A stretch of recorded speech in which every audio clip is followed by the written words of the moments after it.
அநேகர் சொல்லுவாங்க, இப்படி மந்திரம் செஞ்சு தண்ணியில் கரைச்சி விட்டுட்டாங்க, இதெல்லாம் எடுக்க முடியுமா, அது முடியாதுன்னு சொல்கிறாங்களே அப்படிம்பாங்க.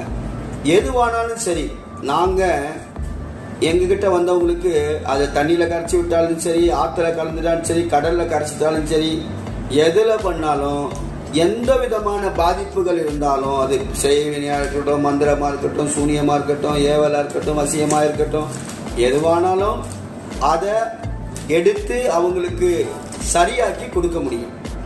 இது இயேசுவின் நாமத்தினால இந்த காரியங்களை எல்லாவற்றையும் எங்களால் செய்ய முடியும். நாங்கள் அதை செஞ்சுக்கிட்டு இருக்கோம். அதே மாதிரி நிறைய பேர் எங்ககிட்ட வராங்க, அவங்க சுகமாகி இன்னைக்கு நல்லா இருக்காங்க. அப்போ ஒருவரை கெடுப்பதற்கு செய்யக்கூடிய வழிமுறைகள் தான் இந்த மந்திரம், சூனியம், செய்வன, ஏவல், வசியம், இதெல்லாம்.